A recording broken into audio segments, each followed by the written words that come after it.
Ooh.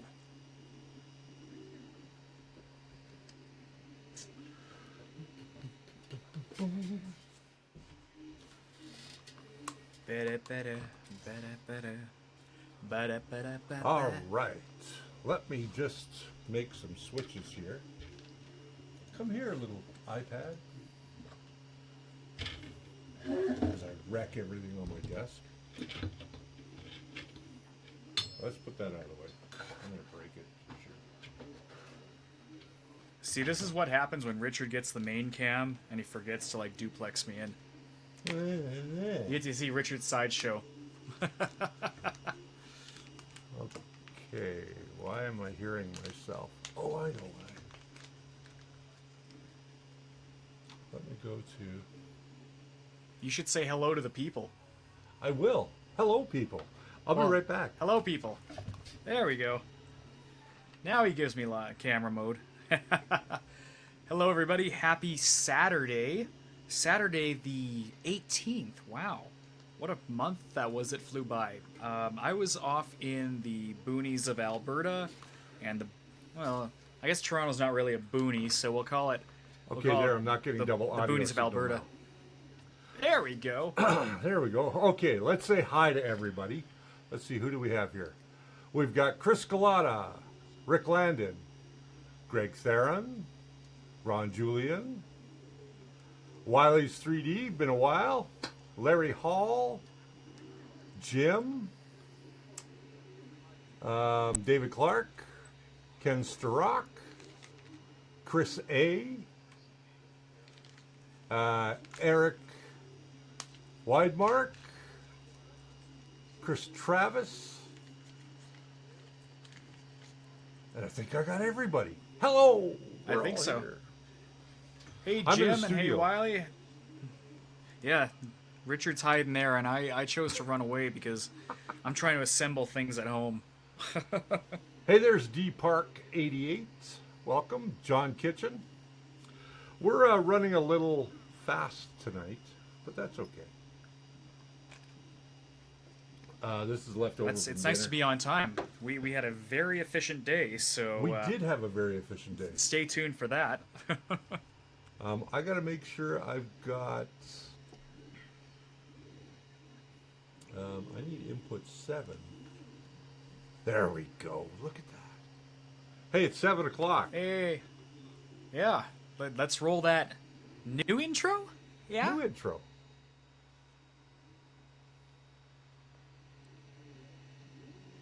Nice and short and sweet. Yeah. Hey, there's That Mark works. Baker. Hello, sir. Wow, what a week. No kidding. How was your week? Crazy. I got home last night at 10 p.m. and then came right into the shop today to record all those episodes. So, busy Saturday. Yeah. But, hey, I got a little squeaky duck. So I'm good. Squeaky duck. All right. I'll try not to swallow this thing. It's tiny. It's tiny. This is what happens when you order 3D printed parts from China. Or 3D printer parts, I should say. There you go. You Ron get, Julian you get a says- complimentary duck. Ron Julian saying, I'm here because you broke something. You should wear that if you meet up with Chris Riley. Don't break. Don't break. Don't break. Hey, there's Marvin Solomon. Hello, yeah. Marvin. You gotta watch that Marvin. He's a tricky one. So I'm in studio. You're at home, and we got Yes. lots to cover tonight. Yeah, We had actually a busy do. Day. How many episodes Absolutely. did we get And- recorded today? 3 episodes, 3.5 episodes. 3.5. Hey, that's not bad. That's not bad That's not at too all. bad at all, actually. Nope. Oh, I've good. got. I was something worried I running had here, lost so- one of these. So You lost one? No, I almost did. I almost Oh, lost one. okay.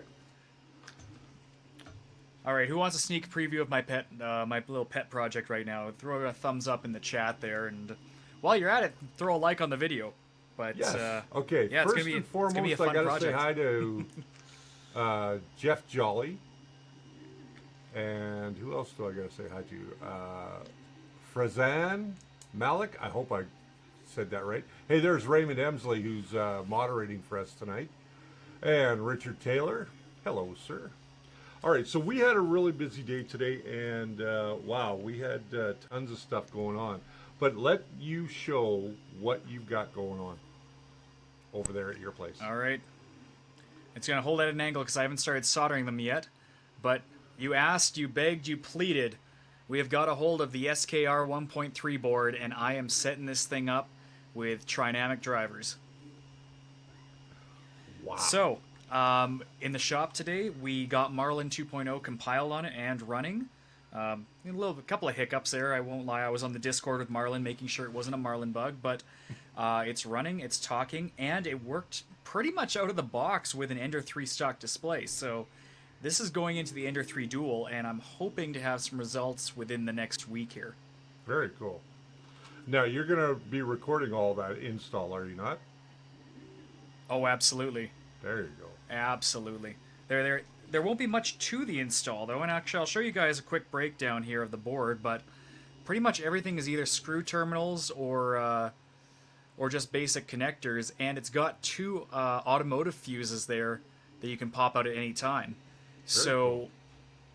It is a much smaller form factor than the MKS Gen 1.4, and it's only slightly larger than the Creality 1.1.3/4 board. So I think this is going to fit much nicer into my Ender 3 than the Gen 1.4 is currently. Gotcha. We're getting a... What do we got here? Ronnie Julian says, very good. Might be exactly what I go with. Interesting. Well, we did some work with the new Creality board today. We played around with that a little bit. The 1.1.4 for the Ender. We did find out some things that weren't quite accurate according to their marketing material and some of the other videos that have been done. We'll be releasing that video. That one has the Trinamic drivers, the 2208s on it. And before everybody starts flooding me with questions, wait till the video comes out. Though you can give a little preview, I think, because... Yeah, wait, no, right down here. that way. That way. That way. It's running. It's running that machine right now. Yeah. So let me just pull up what video feed is that? It's number 6. There we go. Let me put that in there. Whoop. And we'll just quickly cut to it. Yeah, there it is. All right, so this is a stock Ender 3 running with the brand new Creality board. It is much quieter than the stock board that goes in there, but this is a board made by Creality, and it's not as loud, but there's a little bit of noise there.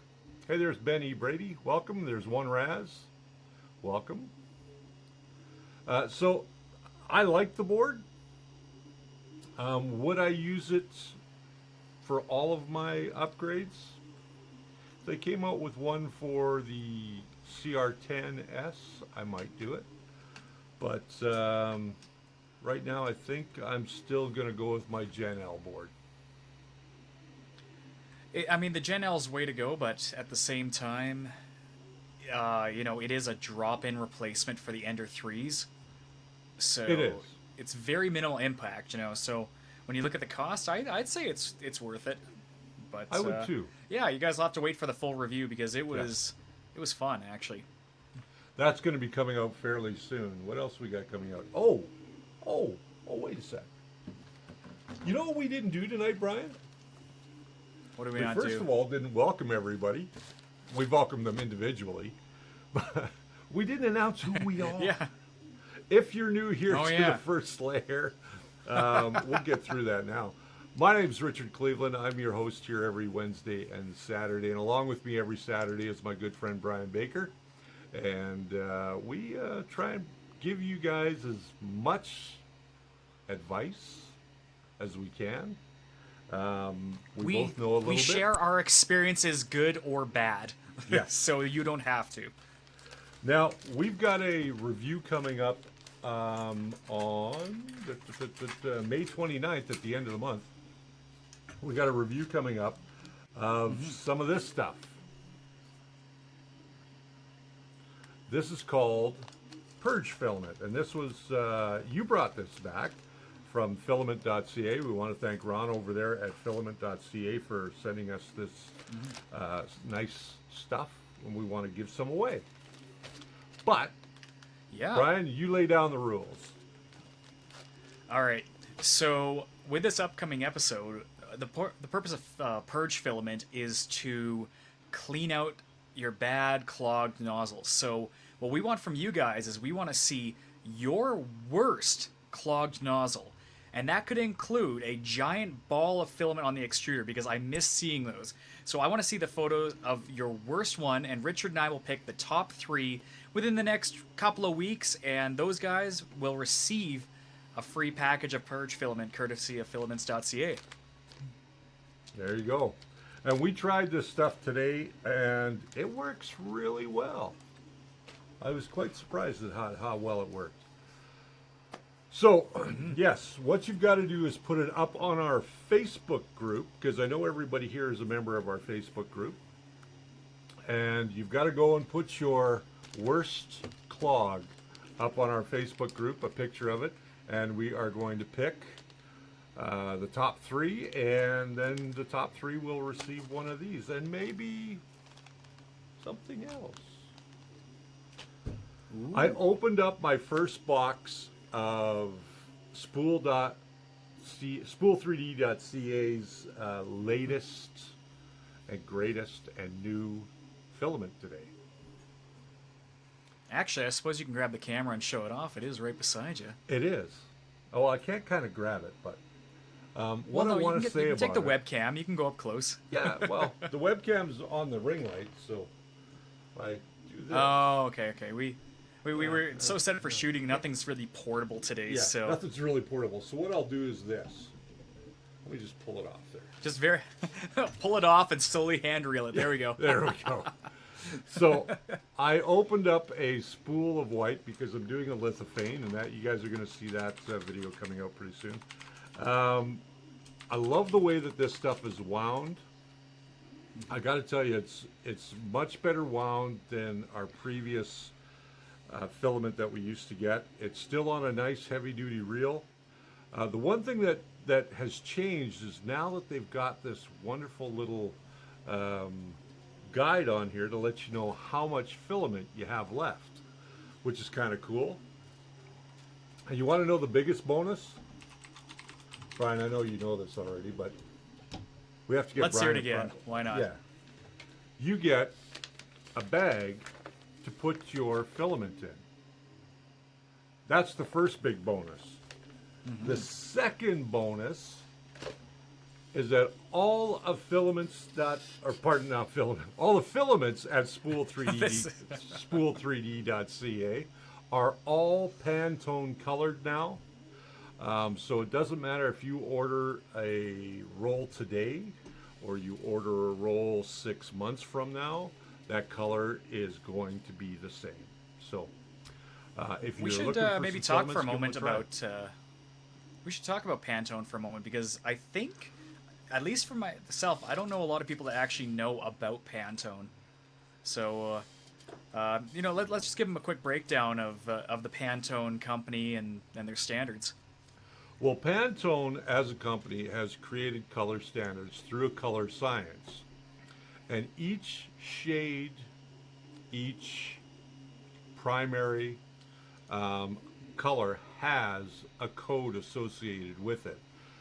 And if you send that code to your manufacturer, you can get that exact color, whether it be in fabric or it be in filament or it be, in tiles.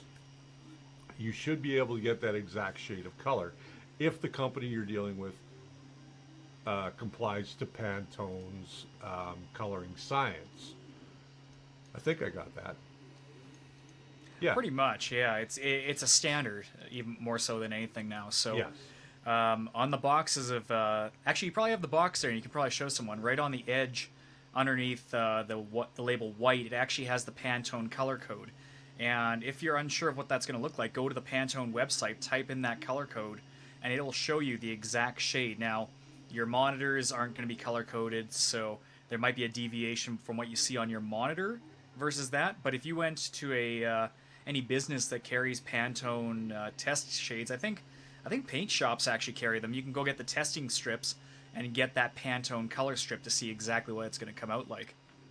Brian, people are saying that you're dropping packets of video. You're freezing up a lot. Oh, it's possible. I am noticing it freezing up a little on this side. Yeah. Let me see if I can adjust my feed on this side here to you. Okay. I'm trying vMix tonight rather than the browser, and so maybe I'm just hammering it a little too hard. Could be. Color key. Here's what I like about being in the Advanced. studio. I still have to wear headphones.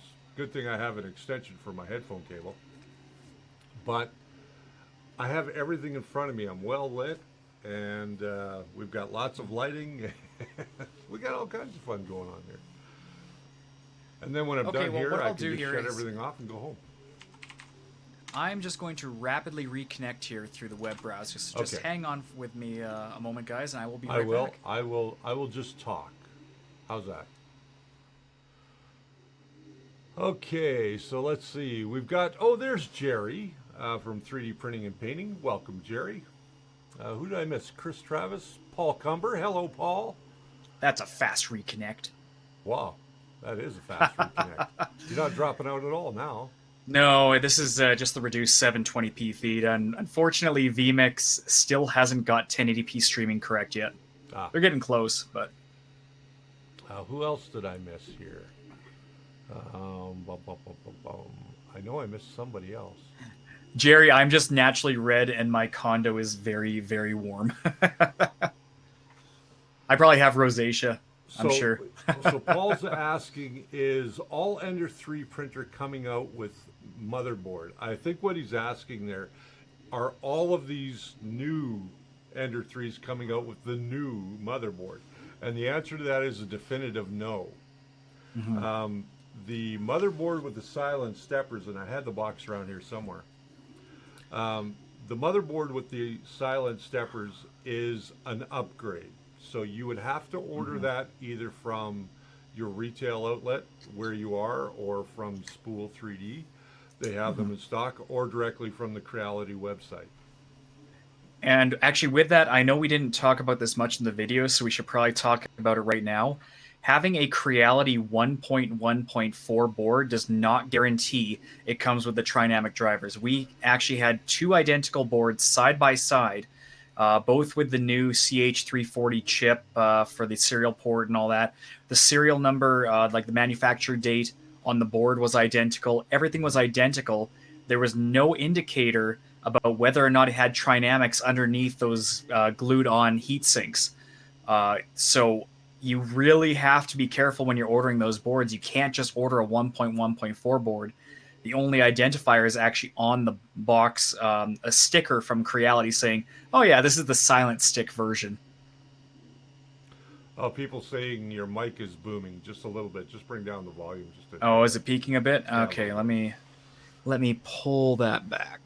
There we go. I'm also talking louder tonight, so... Now you got to go up just a hair. Oh boy. Analog knobs, gotta love them. There you go. Okay, that's much better. There we go. Perfect. All right, so contest entry submitted, Ronnie Julian says. So that didn't take long. Yeah. Ronnie, I hope that's not a live photo. I hope your hot end is actually good now. We do hope so. So we're going to answer your questions tonight. I'm going to be printing. I'm going to continue printing. We're going to be back in here on Monday to finish up the episode on what we're doing here with this lithophane. And wow, we've got a, if you have any ideas for us in terms of what you would like to see on the show, I do want to remind you that the show has now moved to Wednesdays, and it's easier on us to come in on a Saturday, film a whole bunch of episodes at once, batch them as it were, and then just put them into the queue for editing, because that makes things much easier. For all of those concerned, my hand is doing way better. I will be back to painting this week. Monday, we have a new painting video coming out, and I'll be painting all throughout the week. So you guys will get to see that if you are a Patreon subscriber. Soon, hey, we're at almost 7,500 subscribers. I wanted to bring that up tonight. Yeah, that number has really shocked me. And thank you all that hung around with us over the past Yes. month and a half as we struggled to get content out. You know, we were forcing ourselves to the live stream. We were trying to record and everything, and nothing was happening. You know, I was out of town. Richard had his arm broken. Jess has lots of commitments too. Not my arm, just my hand. Well, your entire arm was useless. Let's be honest. Pretty much. Yeah, pretty much. I had 3 fingers. And so, I mean, actually, that's why I ended up ordering this board for you guys, was because I definitely do not need this board, but I decided to get her anyways, and I knew even with the fastest shipping that I get from China, it was going to take 2 weeks. So hopefully we're back on track now. We got a lot of content backlogged, which is good, and you know, we're still going to try and get you the latest and greatest, but we can guarantee we're going to get you 1 video a week now, in addition to the live stream. Yes. We actually have videos all the way till the end of July right now. They're very close to the end of July. By the time we finish recording on Monday, we'll have all episodes right through to the end of July. Speaking of editing, Ben's asking, what do you use for video editing? I use Premiere Pro. I pay my license fee every month to use the Adobe products, and I have access to all of them. So not only do I use Premiere Pro, but I use After Effects and Photoshop and Lightroom, and there's a whole bunch of stuff. Greg Theron is asking, is that the Big Tree Tech 1.3 board? Yes, it is. So for those of you who missed it earlier in the episode here, I'm actually currently assembling it right now. This is the Big Tree Tech SKR 1.3. So this is the latest revision of this board, and from what I've heard, unfortunately, they've just dropped it in SKR Mini, but I'm actually glad I still got this one because there are some downsides to that other one too. So we'll take a look at the Mini maybe down the road, but for now, this board is looking to have a lot of potential, but I'm not going to tell you to buy it until I actually get it running in my printer. There you go. I can't wait to see you get that thing going. It's going to be fun because it runs on the exact same processor as the MKS S-Base, which is what's running my CR10 Monster Edition in the other room. Yet it seems to have all the exact same I/O. And that board, I bought the S-Base, I paid close to $70, plus then I had to buy the MKS breakouts so I could run the Trinamic drivers on it because it was DRV 8825s built in. This thing, with e-packet shipping to Canada, $27 Canadian. Wow. So we're talking like $18 US, 32-bit, and then whatever the cost of your steppers are. Now, I bought these all together at School 3D because I needed them, but they do sell kits, and I've seen it like $60 to outfit every stepper on there with Trinamics. So this might be a game changer. Well, it certainly is in case of the MKS boards, because the MKS boards are $29 for the MKS Gen L, which is a popular board for upgrading your Ender 3 with those same drivers on it, and I think that comes in at right around $80. Yeah, something like that. I mean, and you do these need steppers to put a aren't new cheap. LCD on it if you want to have access to your SD card. Exactly. Now this one, it might still be the same too. I'm still digging into the 32-bit stuff because I run everything on Octoprints, so I don't really care for the functionality of SD cards, but I'm going to see if we can reuse that SD card slot on the board too. So I'm going to try and get you guys a thorough look through on this board. I see a few groups using Google Hangouts, so I guess here in the US it's still up and running. That's coming from Jerry. Jerry, it is still up and running. However, I do know that they are making the rollover slowly, so I know Canada is losing it fairly shortly. So we won't be using Hangouts. We are going to upgrade vMix, though, so we can actually add extra people in on a call. So it's not just me and Brian. We can actually have guests coming in. Stephen Snow, hi guys. Does Spool 3D have the eSun dryer in stock? As a matter of fact, they do. They are $115, if I'm not mistaken. If anybody wants to see that, I'm sure Richard could step into the other room and grab it if need be. But No, it's drying some filament right now. oh, it's actually actively drying something. Okay, well, Yeah. that's good. Yeah. It's doing what it's supposed to. It is. 3D Maker Project. Here's a show idea. Maybe you should do a trinamic shot out best bang for your buck. I thought he said best bag for your buck. Yeah.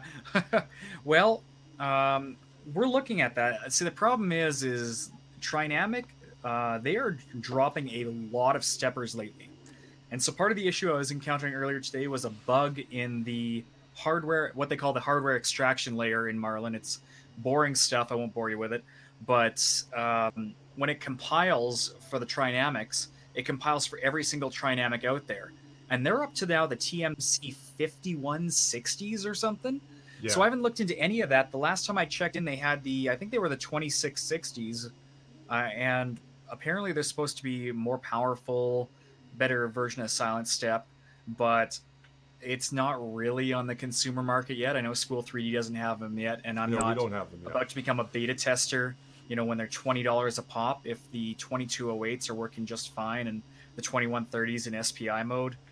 I'll wait a couple generations and see. I mean, hey, Trinamic, if you want to send us some free stuff to try, I'm not going to say no. Yeah, but me either. I'm not going to go out of my way to buy them right now. RT recommendations for a good quality, affordable camera for recording prints. Honestly, I would just get myself a LifeCam 3000 and hooked it up to a Raspberry Pi and be done with it. For me, they're a bit more expensive, but the Logitech C920 is all the way. Yeah. The staple, though, from what I've heard in the Octoprint community, is the C270, I believe it is, which goes for $30. The big thing to remember is you can buy all these fancy cameras. This one does 1080p and all that. But at the end of the day, Octoprint only delivers a 640 by 480 signal at like 10 frames per second. Anything higher than that, and you're going to start bogging down the Raspberry Pi. So I'll see. I think this is my C920 atop my printer, and you can see it's not the highest definition. It does the job, though, for Octoprint, and that's the big thing. If you want to do 1080p streaming, you're going to have to get a higher quality computer backing the Octoprint server rather than just running it off a Raspberry Pi. So Jerry, the C270 has great. I was just going to say the C270 has good low light response, which is probably what you want, and it runs quick enough on the Pi that if you do Octoprint, it's going to line up with the movements. So generally, those two Logitechs are the way to go for me. Yeah, Jerry was saying the C270 all the way for his printers. Yeah. 270 is $25 at Walmart. There you go.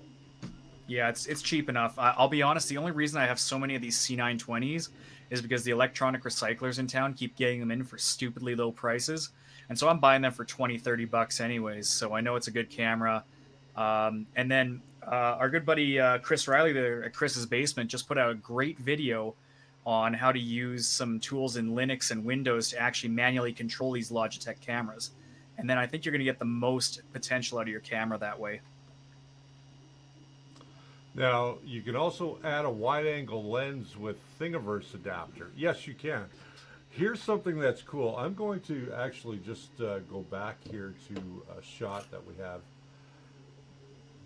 Now, you guys can see here, this camera that you're looking at right now, believe it or not, is a Logitech C930E. And that has a amazing wide, aperture. So it's going to pick up a lot. I'll show you guys here. Here's my C930E. Again, I got two of these. I gave one to Richard because I paid $40 and got two of these. These were $160 or something stupid. Yeah, but they were stupid expensive. They have such a wide angle. If I hold mine back, this is right below the camera you're looking at right now.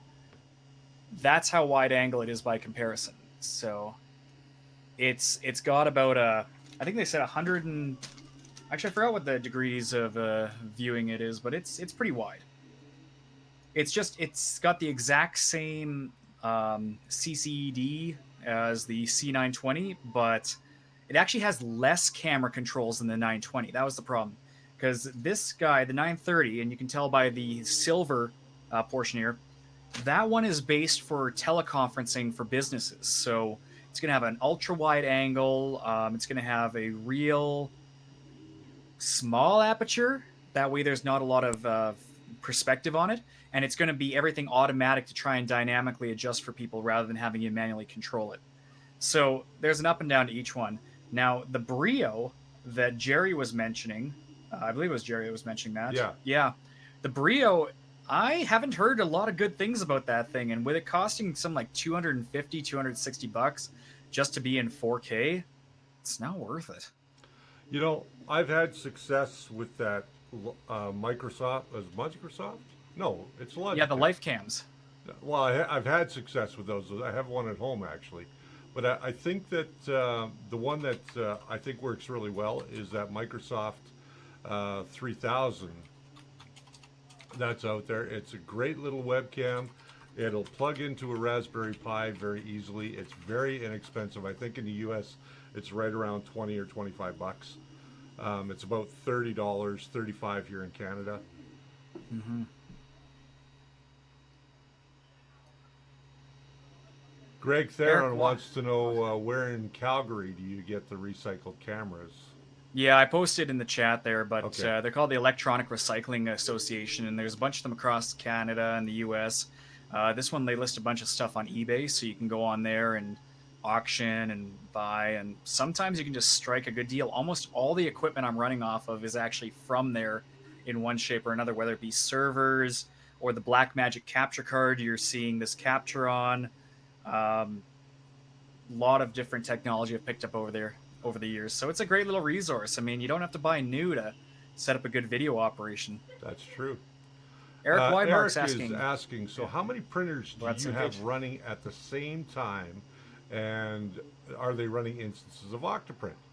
Lots of hoops to have multiple cameras unless you have on a Pi for every printer. Well, I'm at home. My printers are always running. And I usually have 3 at home. Right now there's 2 because my third one is sitting right here on my desk. And I have 2 here that I use. And these run usually when I have to do stuff either for the show or for clients. Now, this back one, which you probably can't see. No, it's cut off the frame there. Yeah. The one in the back view. corner, my Wanhao Duplicator 6, I only run that when I have to. That strictly runs ABS, so I usually do ABS parts on it. And this is my Franken Ender 3, which no longer is an Ender 3 in terms of the brain and the way things run. But it works well. And as far as Octoprint goes, I've used Octoprint. I actually have Octoprint on the Duplicator 6. Mm-hmm. I've been running instances of AstroPrint at home, and I just find that at the end of the day, I don't really need it. I do run long prints. Sometimes my prints will run a week, maybe even 10 days. And that's not unusual for me. Mm-hmm. But at the end of the day, I don't think that Octoprint or AstroPrints are the end-all be-all. I think if you're in the vicinity of your printer, why spend the extra money? Yeah, and I mean, I have a lot of Raspberry Pis, right? And, anything I can do to offload processing power off these 8-bit boards, I'm gonna throw Octoprint in. So I am sworn in. I love Octoprint. It's pretty much all I use for all my printers at this point. And I just finished, I will show you guys a piece of this, a print that ran for, well, this is many, many pieces that all print at the same time. Took 87 hours on Octoprint, never failed once. Why does that look like an Iron Man helmet? Does that answer your question? I might have had an extra spool of red, so that's where I'm going with that. All right. Yeah, and the shininess of this is a hint at another upcoming episode. There you go. So, yeah, Octoprint, I've ran it the whole way. Now, James in the chat, he knows firsthand what happens when you try to run multiple cameras and multiple Octoprint instances. It just cascades the number of things that can go wrong. So, honestly, when another Raspberry Pi and an SD card and all that costs about the same price as a spool or two of filament, it's worth the investment just to go and separate them out into separate Pis and separate cameras. I saw a question about painting. Where did I see that? Robert Marvin? Yeah. Can I paint ABS prints with paint like testers? Absolutely you can. What I would do first is give it a decent tooth by taking some sandpaper and sanding down your print a little bit. You don't have to get super aggressive. Just go over it lightly with a 120 or 220 grit sandpaper, just enough to give the plastic a tooth. Use a good plastic primer. Rust-Oleum has a good one that sticks to all plastics, and then go ahead and start painting.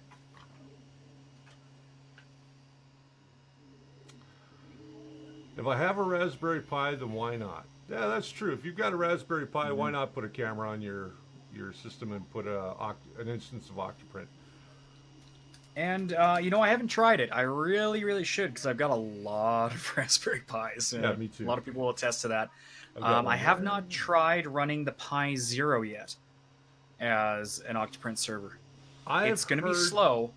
I've kind of heard that the Pi Zero is not nearly as reliable as the Pi 3, so... Well, the reason is because the Pi Zero only has a single processing core versus the quad core of the Pi, even the 3 or the A pluses now. But bear in mind, if you turn off the camera and it's just acting as a glorified serial server, it'll work fine. And for those American friends on the Eastern Coast, a Pi Zero W is like $9.99 at Micro Center. And a couple people will attest, I go out of my way to go to Micro Centers when I go in the US, because that $5 or $4.99 when they're on sale, $9.99 price, it's a steal. There's a no-brainer on that. Yeah, it really is a no-brainer. What else we got going on? We've got some cool prints coming up. Yeah, we do. Where are we in time here?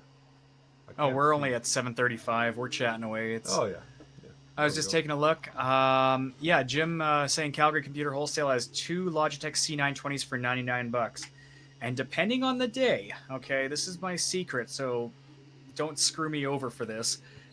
They will accept offers as low as 50% of their asking price. So you could potentially snag those 2 Logitechs for $49 Canadian.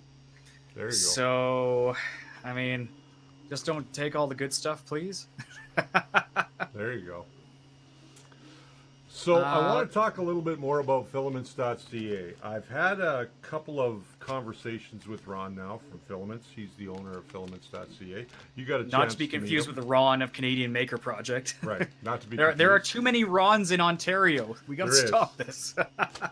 But we have talked, him and I, and we're trying to get some things going so you guys can see kind of behind the scenes of how things are done for Filament in Canada. Because just a friendly reminder, we still are vendor neutral. We shoot out a spool 3D.ca, but it's a friendly thing, and the owner there, Derek, understands we do other stuff too, and there's no concerns there. So rest assured, we're not biased. Yeah, the company, my company, Cleveland Media Group, owns the show, The First Layer, and so Spool 3D provides us the space. I work now for Spool 3D, but even if I didn't work for them, I would still have this space because of our agreement. They by letting us use this, we give them a plug every show that we do. But that's no reason that we can't talk about other companies like filaments.ca. I think Ron and his team over there are really trying to do a great job. And I think that they've got some decent products, and they've got some high quality products that they are trying to produce here in Canada. And we're trying to get together with them and maybe do some behind the scenes stuff. Again, we've got 3 of these filament.ca purge filaments to give away.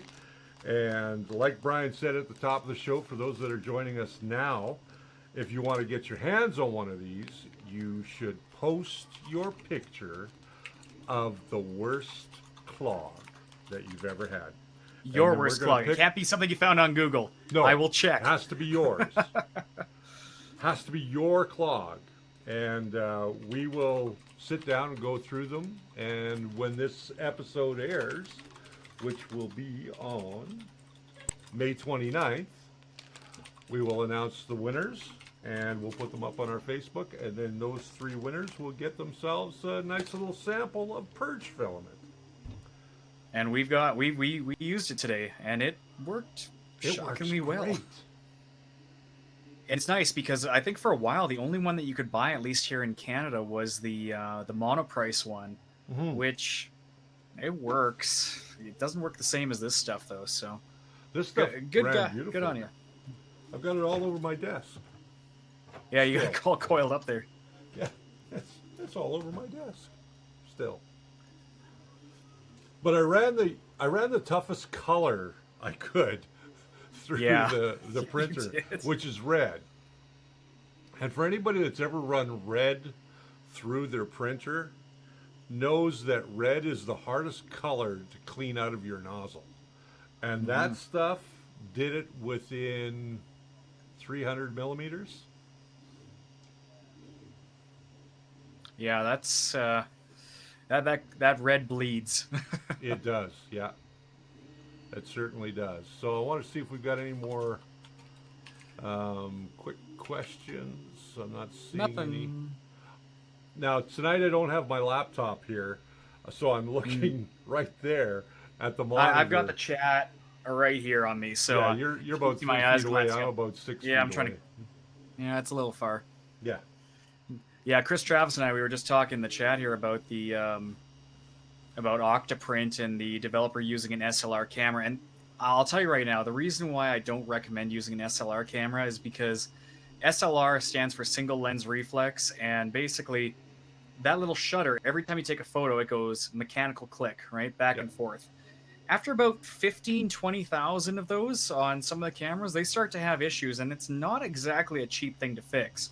So that's why when you're buying a camera, you want to look at the shutter counts, and why you never, never, never want to use it for a time lapse unless you have a custom firmware on it that can keep the shutter open all the time.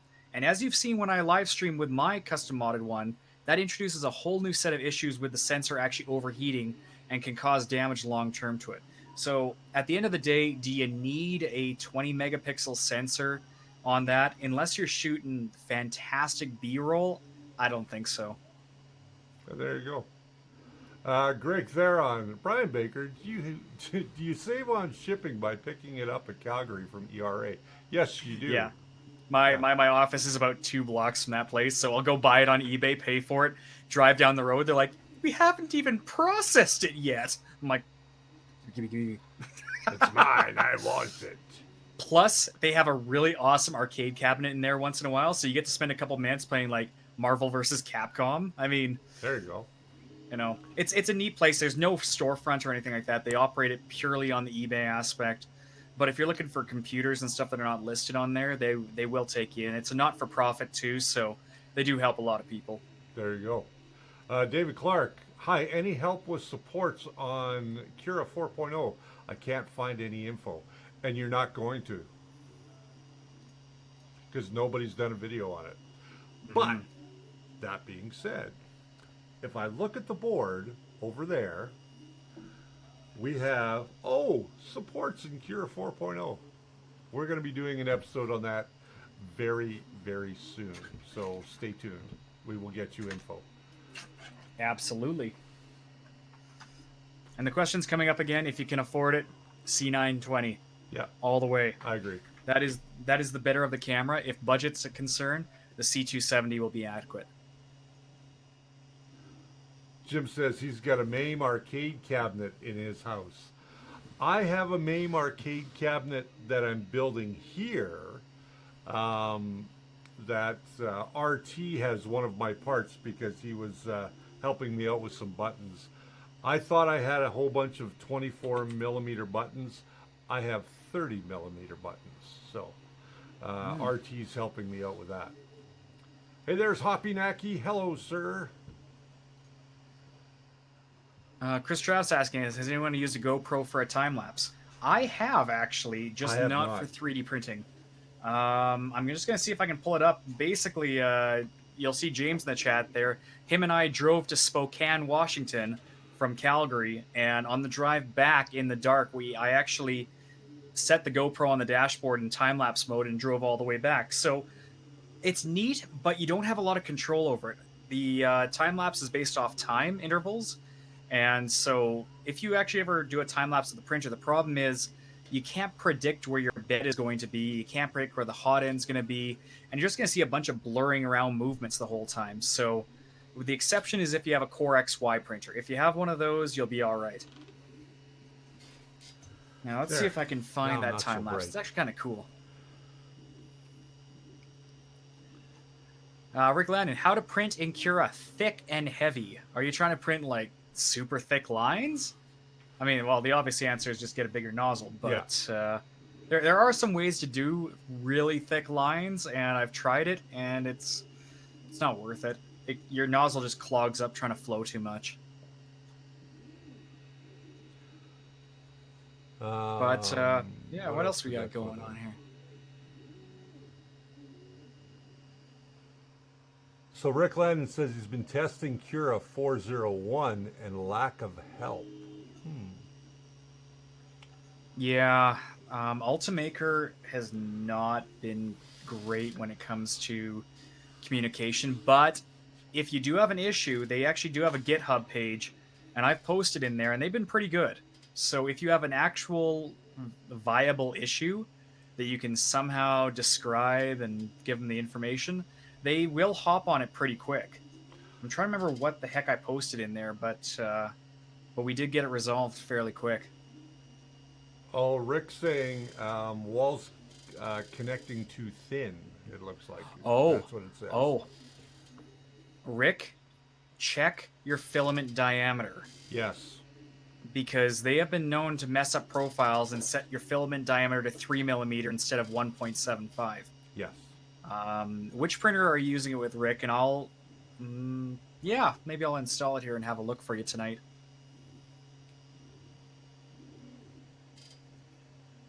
What printer was junk? Thin walls.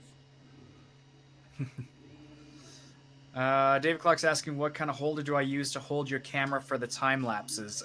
Which one in particular? Are you talking about?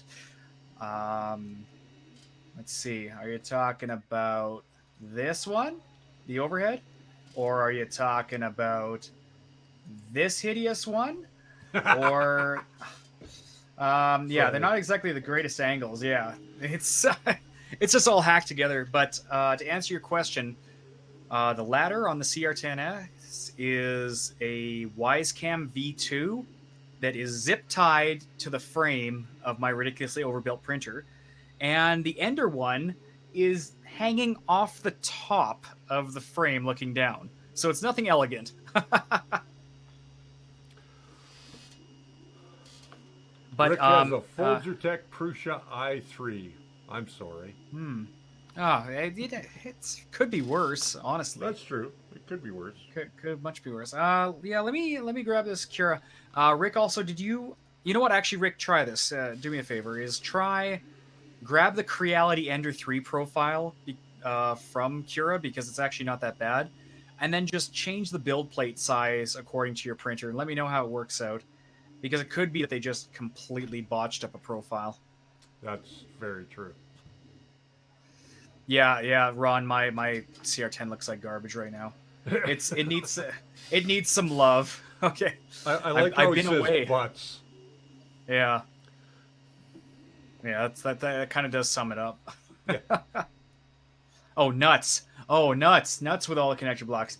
Yeah, it kind of does. Those are all just connectors sitting atop there. So, I mean, it's silent.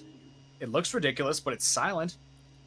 That's what happens when you're prototyping. Is you want cheap, um, but effective, quick disconnect connectors.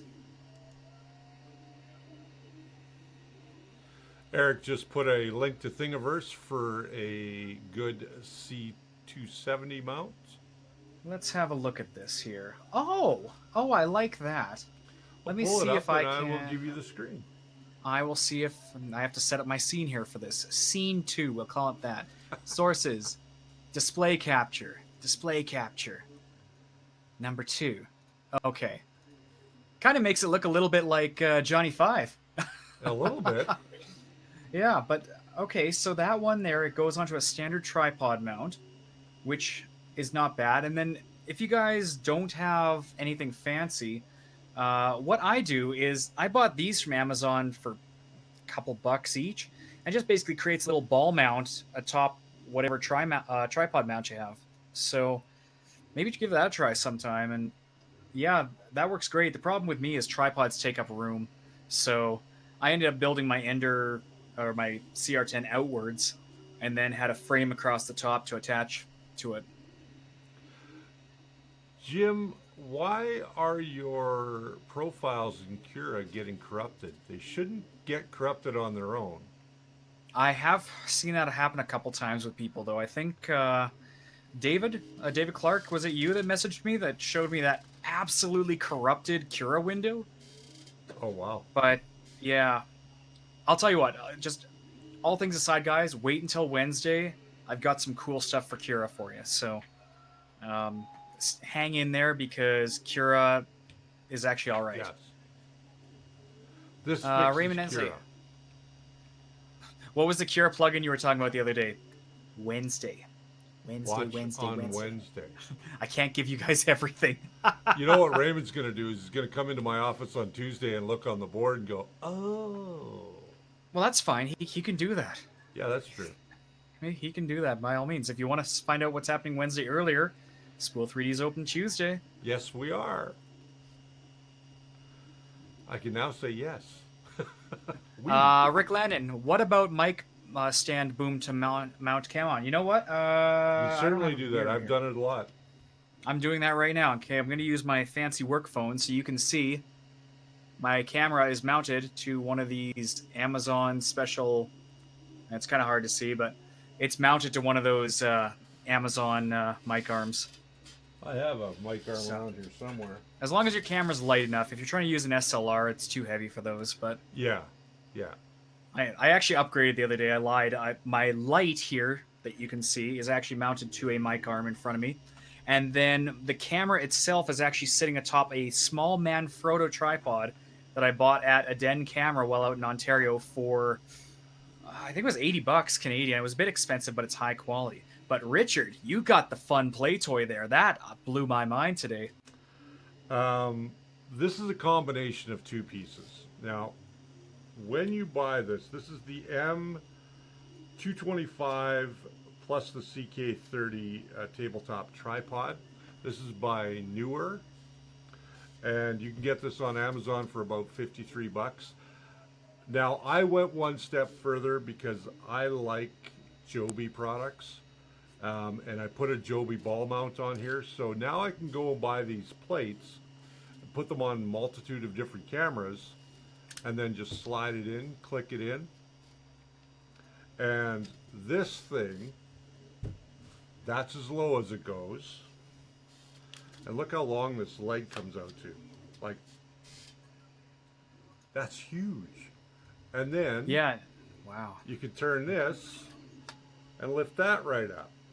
So you can get some really good height out of this. Now, another really cool thing is if you want to have some, and I know this is not 3D printing related, but if you want to have even more flexibility, you can actually pull these little tabs and bring all the feet up so that you can put it flat on a table. and That's all really right. have some great flexibility. And once you put it down on the table, come on, get it. There we go. It's nice and flat. That's stable. That's not going anywhere. That's awesome. I love this thing, man. This is the best camera investment I ever made. And a lot of people knock newer, but if you look at my studio, there's a lot of newer product in my studio. That ring light, the soft boxes that are in here. Yeah, there's a lot of newer product. Yeah, my softbox is newer. I believe this arm is newer. The light is some variation of newer. It's all the same junk at the end of the day. But you know what? For cheap stock, it works so well. This is, the upper portion of this is solid aluminum. The legs are plastic. But that being said, this thing, you can put it anywhere. And I've used it at the house. I've used it here. And in all honesty, I think it's a great little tripod. So Stephen Snow and Larry Hall kind of have a similar question here. Okay. Stephen Snow saying, this may happen to me tonight. If you run out of filament, do you just push the new stuff through so it grabs the extruder gear and let it push the other filament through to continue printing? Honest answer, yes, I do. Should I? No. You shouldn't. Because there's always a risk of it binding up inside the tube. If you can pull it out, go for it. It's just, it's kind of a messy thing to clean up. With Steven's printer in particular, he's got the CR10S Pro. So that's got the Capricorn-like tubing on it. So it should have a small enough diameter that it won't bind up inside. So give it a try. Yeah, it just gets messy when you have to chamfer your filament and you're pushing in there. And it gives the potential to, like a tectonic plate, wedge. And then, I mean, basically you're doing internal bad wear to your Bowden tube. So if you have a tight tolerance tube, it's fine. Like I run Capricorn on all mine, so I don't generally have a problem with that. Just be aware of potential issues. I mean, if you're going to push it out, do it by hand, do it quite slowly to purge it. Don't try to rush it through. Larry's got an interesting problem. He says, how do I get filament out of the Bowden tube broken off halfway down the tube? New tube? No, actually, all you have to do, it's actually pretty simple. Just grab the tube and blow. Well, you can do that. No, however, you can't. What It's I a pain. do is I will release the Bowden tube from the couplings on either side, the one that's at the extruder and the one that is at the hot end. And then I'll just take another piece of filament and I'll just push it through and then reconnect everything. It's a little bit of a pain, but it does work and it works out really well. I'm just wary of people removing their Bowden tubes at the hot end side without actually cooling down the hot end, because you don't want filament to start balling up if there's any level of heat creep in there. That's true. So that's why I try to avoid removing my Bowden tube on the hot end side. Depends what type of hot end you have. NJ Adventure is asking, do you guys know if you need to switch wiring with a BL Touch running on a CR10S5 and the wiring on the BL Touch is yellow, red, brown, but a schematic guide, the wires are yellow, brown, red? Yes, you do. Yeah, you 100% have to move those wires around. And the reason for that, let me see if I can pull up something on the BL Touch here. I think we should just talk about the schematics of the wiring. Because a lot of these guides just... Here you go. Actually, this is a pretty good one here. So let's switch over to my secondary here. So here's an image of the BL Touch wiring. I don't know which version this is, but it looks like one of the early ones, but the philosophy is still the same. So you've got a power signal on red, you've got a ground signal on brown, and then you've got a separate ground signal on the that's black, and the Z probe that's on white. So the reason is because the ground and the black and the white cables are used to tell the printer board when the signal has been reached, when it taps the bed. Now, the other one here is basically a glorified linear actuator. So what you have is you have another power signal that's, I believe, well, that's off your mains power supply. So that could be 12 or 24 volts. I'm sorry, that one is 5 volts. That's My 5 mistake. volts. Yeah, it's 5 volts, but it does have its own separate ground return loop, and there are reasons for that electronically that I'm not going to bore people with. Now, this guy here is your power output pin, and that one is going to go and deploy your probe in and out. So each of these do have a very specific purpose and have to be plugged into specific parts of your board. Now, with that being said, the VCC, which is all going to be 5 volts, and your two grounds, all grounds should be common, I hope, on your board.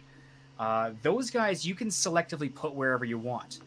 But the 25PA3 here and the 40PG1, that's just on this specific board they're talking about. But basically, your output pin and your input pin have to go to specific pins on your board. And if you want to put those somewhere else, you have to look at your board schematic and basically override your pins.h file in Marlin. So I'm going to advise against that unless you really know what you're doing. So if you are having a problem with getting your wiring down there, post that question in the Facebook group with what printer board you have and what you're trying to hook it up to. And myself or anybody else will be able to help you find out where those need to go in. I would take some pictures. Yes, pictures do help. All right, so Paul Cumber says, nice shirt. Thank you very much. Speaking of these nice shirts, I just want to make sure that logo is nice and straight, even though I don't sit straight. So where you can get these shirts till the end of May, I'm going to tell you there's something special for you guys. If you go up to our Teespring store, and you can find that link over on our Facebook page, you can get 20% off t-shirts, hoodies, coffee mugs, all kinds of apparel that we have there, both for men and women. And use the promo code MAYFLOWERS, all one word, and all in caps, and you'll get 20% off if you guys are looking to get one of our fine, funky shirts. Larry Hall will not push through. Okay, so here's what you got to do. Take your Bowden tube where it is stuck, probably at the hot end of the Bowden tube. Just clip off a little bit of that, but make sure you cut it straight. So don't use these. You'll want to use a razor of some sort or an X-Acto knife where you can cut straight down, a nice sharp X-Acto knife. Then that should release the blob that's caught at the end. Hey, did Squill 3D start selling those Bowden cutters? Yes, we've been selling them for a long time. Oh, yeah, I just keep forgetting. I've been gone for a long time, guys. So Spool 3D has Bowden tube cutters, both from Capricorn, and then they have their own branded ones. So go check that out today if you'd like. Speaking of which, James, I want mine back. James Don't loan got it to yours? people. Yeah, he got mine. Actually, I believe I've got one on my desk here. I'm just trying to see if I can find the page for it.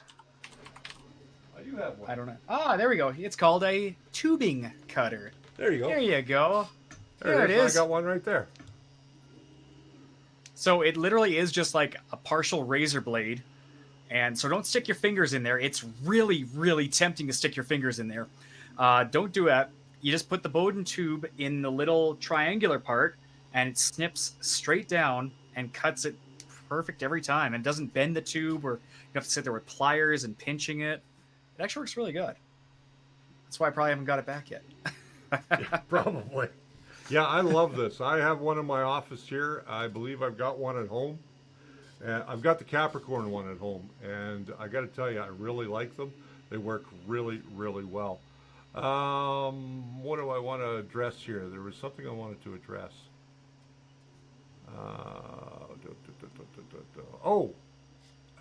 NJ, Adventurer. You've got a 2.1 board, the Creality 2.1 So the board. Creality. All right. You know what? Here's Let's address this one. Because, well, go ahead. Let's hear what you have to say, Yeah, and I'm going to try and dig up the info. The 2.1 board is exactly the same as the 2.2 board in terms of its look and functionality. If you decide to go to the 2.2 board, which I believe is much better for hooking up the BL Touch, because there's a capacitor on the 2.1 board that is causing issues. It's on the ZN stop actually, because Oh, it there's is, a okay. filtering capacitor on all these boards. So Paris at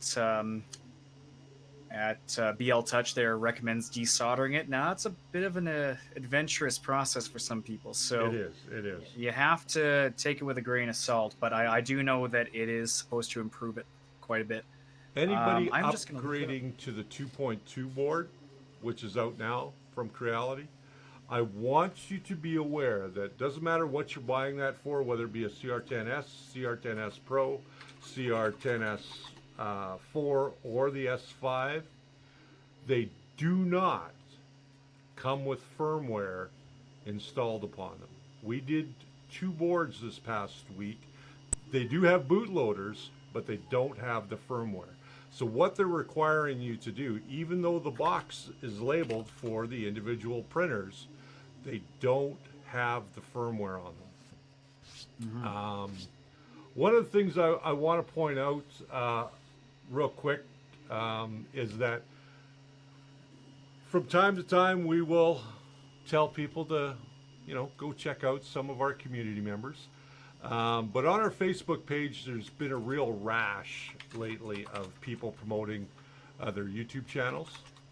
And while I commend people for doing their YouTube channels, I think that's great. At the end of the day, the first layer is there for the first layer. So I just want to make that completely clear. Just pop us a message, if you want to post a couple of videos, basically. Yeah. It's just so that we can keep track of things, and we don't want, content to get buried under people spamming and whatnot. We haven't really had an issue yet. This is more just a preemptive, hey, just throw us a line, because we're more than happy to go and say, hey, check out this video, So either way, I mean, thanks. You guys still have been an awesome community. You guys are an overall, amazing so. community, and we love you all. Rick Landon, what is the standing profile on Cura 4 that will work in place of my Folger Tech Brucia i3?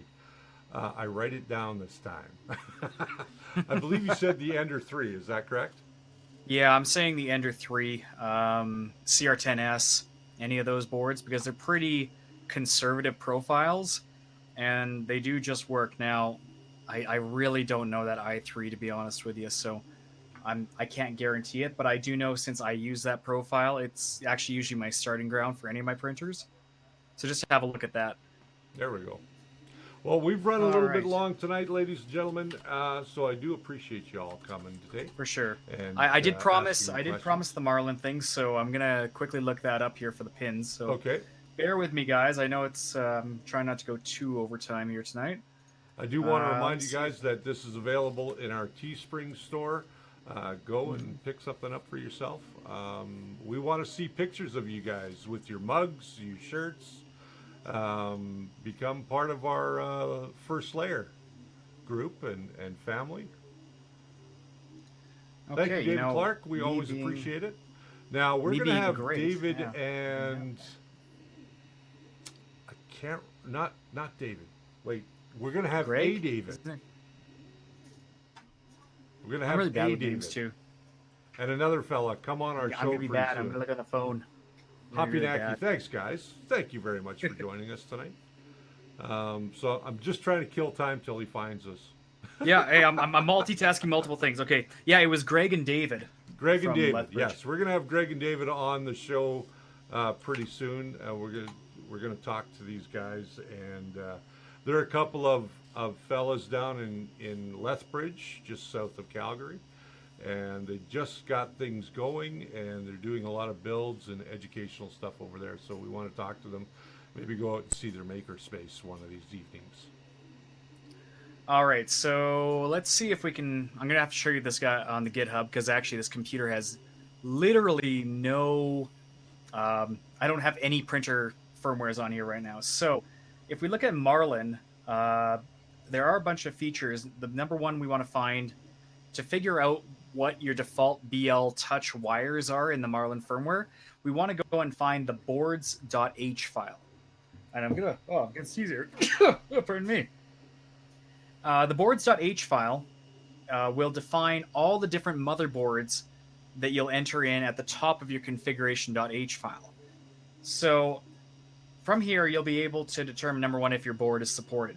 But where we really are interested is on each of these boards, there's actually another file back here. Let's take, for example, let's look at the SKR board, the one that I'm playing with right now. So we've got this board Big Tree SKR V1.3. And where that comes into handy in here is somewhere hidden in here, pins, I believe it is. Is it defined in here? No, it's not. I'm just going to search for this file here because it always sneaks away on me. Couldn't find it. Oh, okay. I'm messing this up. But eventually you're going to get to the core, or you're going to get to the pins.h file, and that's located under include. No, it's hidden under library. No, I'm getting close. I promise you guys I'm getting close. Pins. Here we go. Here's the pins folder. Okay. Now this defines the pins right here for every single board. So we have a profile here for the Big Tree SKR 1.3, the board I'm working on. In this file, if you browse through it here, you're going to have definitions for all the different pin locations on your board that are defined by default. And this one may be a bad example because I don't believe I saw a BL Touch config in here yet. So this gives you an idea that it hasn't been defined yet, but it has pin layouts defined for the CR10 stock display and other items.